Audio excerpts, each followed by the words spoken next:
விளங்கல?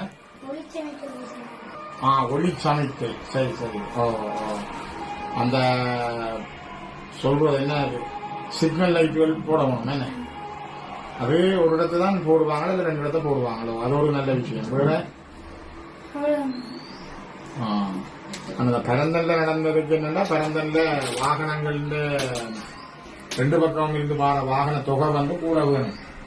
அப்ப இந்த பரந்தன் சந்தி வந்து முச்சந்தி தானே, முல்லைத்தீவும் யாழ்ப்பாணம் கிழச்சிக்கான பாதை. அப்ப அதுல அவங்க அந்த ஒளி சமைக்க போடுறதுல அதுல கொஞ்சம் பின்னடிப்பு இருக்குது. இப்போ சந்தி 4 பக்கம் இருக்கிற பாதை.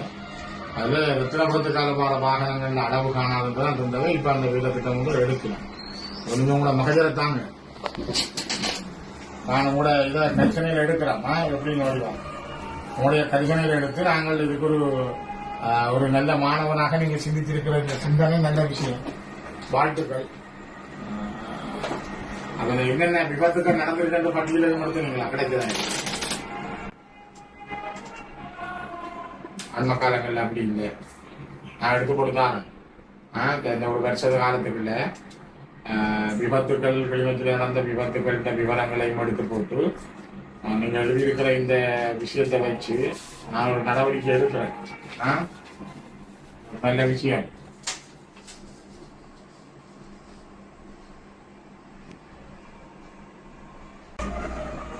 சைன் பண்ணுறது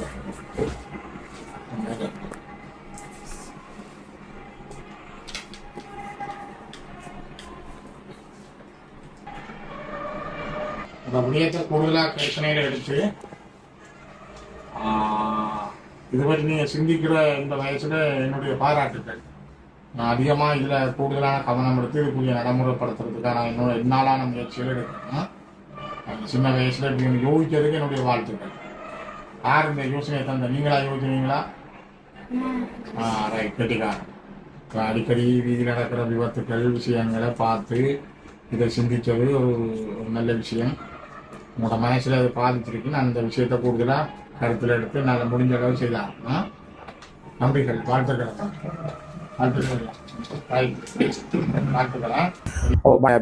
வீதியில ஏற்படுற விபத்துக்கள் காரணமாக பிரபாகரன் தாருக்சன் என்ற மாணவன் இன்று ஒரு கடிதம் ஒன்றை எனக்கு எழுத்து மூலமா தந்திருக்கிறார்.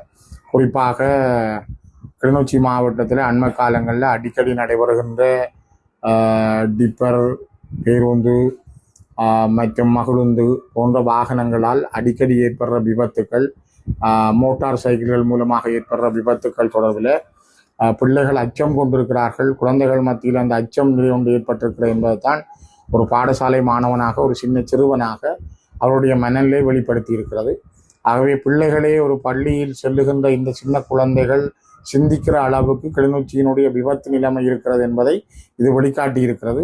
நான் இது தொடர்பாக மாவட்ட அரசாங்க அதிபர் மற்றும் மாவட்டத்தினுடைய போலீஸ் பொறுப்பதிகாரி போன்றவர்களுக்கு இந்த விழிப்புணர்வை கொண்டு வருவதோடு கிளிநொச்சியினுடைய விபத்துக்கள் பற்றி பிள்ளைகள், பாடசாலை செல்லும் பிள்ளைகளே அச்சத்தோடும் செல்லுகின்ற பாதசாரிகள் மக்களும் மிகவும் ஒரு பயந்த மனநிலையோடும் செல்லுகிறார் என்பதை வெளிப்படுத்துகின்றது என்பதை ஒரு அறிவூட்டலாக, விழிப்புணர்வாக இதனை கொண்டு வருவதற்கான முழு முயற்சிகளையும் முன்னெடுத்து இனிவரும் காலங்களில் இவ்வாறான விபத்துக்கள் நடைபெறுவதை தடுப்பதில் இயலக்கூடிய அளவு முன்னேற்றத்தை எங்களால் முடிந்த அளவுக்கு நாங்கள் மேற்கொள்வோம்.